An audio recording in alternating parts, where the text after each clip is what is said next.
are live here on Radio Row in Atlanta, home of Super Bowl 53. Mike Gill, Eitan Shander, Harry Mays, and Merrill Hoge is sitting down with us right here. And we got, by the way, I don't know, Merrill, you're going to have to top Mark Summers from Double Dare, was just right there. That's easy. And he was really good. That's easy. I don't even know what happened. That's easy. We'll crush it. He was fantastic. Good. What'd you talk about? He gave us a lot of hot spots to eat in Atlantic City. A lot of restaurants. You familiar with Atlantic City's fare? I might lose the eating in Atlantic City debate thing. All right, I'll lose that one. Next subject. Well, we know this place can be crazy, and there's so much going on. But I know that you got the book out, and It's very serious. It's not crazy and a lot. What's going on here. When you bring it down to that level, tell everybody about the book, and there's a great message behind the book.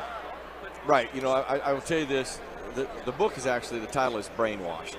And the book is really about the true facts of the science behind the word I'm sure everybody hears CTE, concussions cause CTE, football causes CTE, hockey causes CTE, subconcussions cause CTE. Well, I really come at this from a concerned parent perspective because I've seen the headlines. I've been coaching youth football forever. My son started playing at age 7. But I've also experienced, and have enough experience to have some common sense that something just doesn't seem right. And it's like common sense. You're like, hundreds of millions of people have been doing this, playing this game. If you include hockey, billions. Like, we'd have epidemics. That being said, common sense. I trust my gut and common sense. Okay, but I want to know the truth.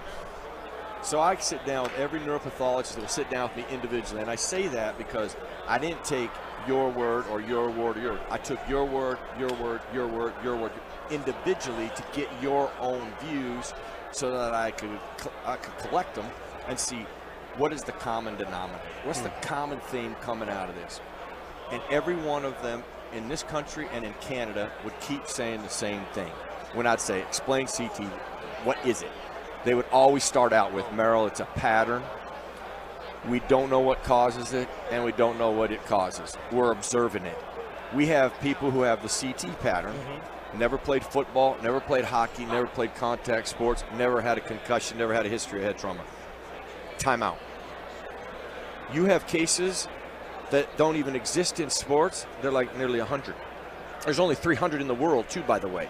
Okay, so now if you start thinking about numbers, where all of the people who played contact sports on this planet, even if you had 3 million out of 1 billion, that's nothing. Right. Okay, but I'm going to say, I'll go back to, it's an observation state. They don't know what causes it. So I'm like, well, how can this narrative get out of control? Then they started bringing the scientific literature up to me to show me, to support what they're saying. And there's no scientific literature that says if you get a concussion, you're going to get CT. There's actually no scientific literature that subconcussion is even scientific. Why? They haven't even executed the proper steps of science to make it become scientific, nor will it ever be because of one of the litany of papers you read. You can't measure it. It's poorly defined. It's misleading. So you ask people what a subconcussion is. I guarantee you get Boston University, you take all of those guys, put them in a different room, say, what is a subconcussion? You will all come out with a different definition of it. Not when it's scientific, you don't. Right. You have the paper that tells you exactly what it is. Right. And they even have the language that says sudden shifts cause it, okay? Not could. They're not even, I mean, they're so blatant, they don't even use a word that says could. They say causes. There's absolutely no scientific literature to that. So that means you jump on a trampoline, go on a roller coaster ride, go for a jog, ever played in the backyard with your friends, downstairs, roughhousing. Yeah. Okay, so it's amazing, but here's why. It's amazing, but then it's disturbing. Yeah, in that sense. Nobody will do their due diligence and go read the scientific literature. They've just accepted somebody going, let me tell you this. This is where, and actually, a guy on radio actually had a half of a defense. He said, well, listen, when Ann McKee said, after a study she did, that all football players have this, she goes, shouldn't I believe that? And I was like, you are right, because she signed a Hippocratic oath to do no harm. Anybody that would abuse that in a grotesque fashion like that, to me, is criminal. But he was referring to a paper called the 90% paper. Right.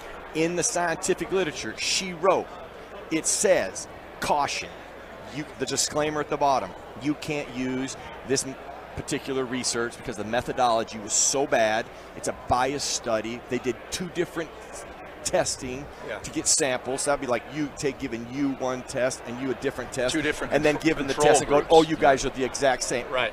Can't do that. Wasn't even a control group because it was from a diseased brain bank. Okay, so that's not a controlled group, which they lied about that. But if you read the methodology, you find out they lied in the public, but they can't lie in the scientific literature. Then when you read the paper, it says you can't use this study to give the public any sense of degree of disease. You warn, she wrote it.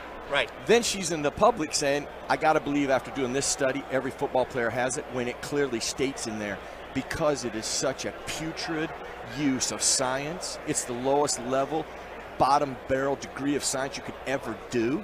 And you use something like that, and then in the public eye, you spin it completely opposite. That is criminal in my eyes, and that's why this narrative has gotten it. All starts there. And he did have some actual, you should be able to trust her. You really should, and that is how somebody like that, it is criminal, it is extremely harmful. But I go, did you read the scientific paper she was referring to? And he's like, no. I go, well, you, as a journalist, you owe that to yourself. Yeah. Make sure what she said is right. It's not hidden. You can go get it. And that's why brainwashedbook.com, I put that literature out there. I let people read it, but that's really why I wrote the book, is to kind of put all the scientific information in order, people to understand it, but also show all the things that are exciting about football, sports, what we're doing, but the treatments and therapies that are available if you do have a head trauma of some magnitude. It's the Brainwashed, the bad science behind CTE and the plot to destroy football by our guests Merrill Hoge and Dr. Peter Cummings, and that's what essentially ended your career. And then you went to go get some more facts. For the people out there, it's an unbelievable topic. We know a lot of people in our area that work on helmets and trying to find ways to improve the safety, game. Improve the game. Listen, helmets today, just really quick, helmets today are 5 times better than they were 20 years ago. 5 times. The old bike helmets. Our helmets used to be designed to withstand impact. Because when I was laying in intensive care, I remember a doctor saying, you know what, NASCAR helmet's better than the helmet you're wearing. I'm like, why?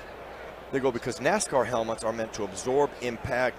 They only have to help you survive one accident. Football, you got to survive a bunch of collisions. Our helmets now absorb and deflect impact.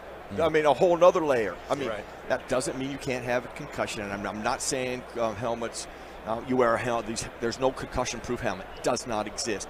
But the technology, the equipment, the instruction, and if it does happen, we do something about it. The treatment that you can do and the therapy to repair yourself before you go back to the environment. If I'm a parent of young kids now, I'm sprinting with this information to all of the athletic arenas I can and keep my kids active. Get them involved in sport, because now we're all the gatekeepers, us parents. Make sure your environment exists like that. If it doesn't, make sure it does. Change that environment. Make sure there's protocols. Make sure they have the proper fitting equipment, that the instruction is right. And if something happens, you're doing something for it. Shoot, we do that, it's a much better, safer environment. That's why it should be an exciting time, and it's unfortunate that we have so much doom and gloom about sports. Merrill Hoge, everybody, I know you got to run, but we're glad that you were able to stop and get the message out to the Atlantic City audience, because there are a lot of parents who are saying, I don't want my kid playing football, but you're saying read and get more information. Yes, it will help them. It'll empower them with really the truth. Because if you're going to rob your kids, think about this. If you're going to take them out of an opportunity, make sure you understand all the facts before you do it. You owe that to your kids. Yeah, especially something as popular as football. Yeah. And if you're the parent that says, no, you can't play, you better have a lot to support your stance from a 13, 14-year-old kid who wants to be like his buddies or her buddies and play football. Right. And you know what? As a parent, if you understood it, actually you'll become – now you're the gatekeeper. You can be actively involved. Just don't go dump them off. Get them involved, engaged in the process. The more we do that, the better it is going to be for our kids. You know, Merrill was involved in one of the greatest football shows ever that I miss. I miss his involvement on it. With Sao Paulo, Jaws, the matchup show. That was brilliant. I love that show. Yeah. Honestly, you made a lot of friends in Philly on that show. No, well, listen, we love you, though. I couldn't help. Listen, I got the mayor of Philly sitting next to me. I got the assistant mayor to the other right. You know, these Philadelphia Eagles could be 0-8, right? We're gonna go to the Super Bowl. We're gonna go. Time out. You ain't going to the Super Bowl this year, okay? Let's start looking at the facts. All right. Yes. One of these years they'd be right. And then everybody hates me. Actually, when you won it last year, I could not have been more pumped for Philly fans. I really couldn't. I was like, if there's a fan base that will appreciate this, it's the Philly fan base. And especially the way it transpired, it was so unlikely losing the quarterback, so late in the year. Yeah. I think the difference with Philadelphians and the rest of the country is just takes us a little longer to absorb truth. So it just bear with us, Merrill, because I'm going to keep this book out there for a couple years. Yeah, there you go. Right. There you go. It'll resonate in Philly in 2 years, just like everything else. Merrill, appreciate it, and good to see you, man. Thank you, guys. I appreciate it. No good food tips for AC, though. Yeah, I know. That's all right. I lost that competition. Okay. Mark Summers still #1 right now. That's okay. He's leading the charts of food, places to stop How in familiar are you with Atlantic City before you even sat down? I go to Harrah's and I do Jaws golf event. There you go. I've been there. Okay, well, not every time. Like Summers is a veteran. Blue Heron Pines last year. Yeah. All right. Oh, yeah. Oh, you two were there? I was there. Where were you? Not invited. Yeah. Well, you tell Jaws. Let's change that. I'm going to text Jaws right now. Yeah, text him right You're inviting Merrill Hoge, but not me. All right, Merrill's got to run. Thank you, guys. He's got a lot going on. We appreciate him sitting by with us here on Radio Row in Atlanta.